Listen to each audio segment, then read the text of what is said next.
خدای دوی بیخو بنیادو باسه نو زما په کدوانو باندې دوی مړي ژوندي کوي.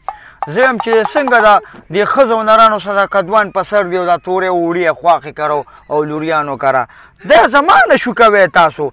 دا خره چې راغلم زه خو تاسو دا یا نه پاک کړم نو تاسو په ارامو کدوانو باندې مړي ژوندي کې. سهار له به هم د لوریانو بیا دواګانې نه قبلېږي بیا به ووایې د لور مې دوا نه قبلېږي. سلام علیکم کیسریا مړه دا نن سبا دا خلک مرګري په وړه وړه خبره خفه کېږي یار.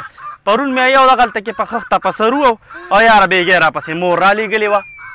ځه اوس درته وګوره بیخو بنیاد دیو بسه دا وړه خبره ده. سړی دې په خښته په سر والي او ته ته معمولي خبره وې.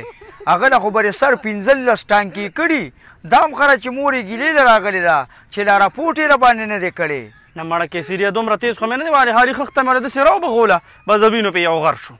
ځکه نه لکه ځکه نه بیخ تیو زه ګوره د کدوانو غلا کې تا باندې راپورټ کوم ټول کدوان رانه چوړي. ځه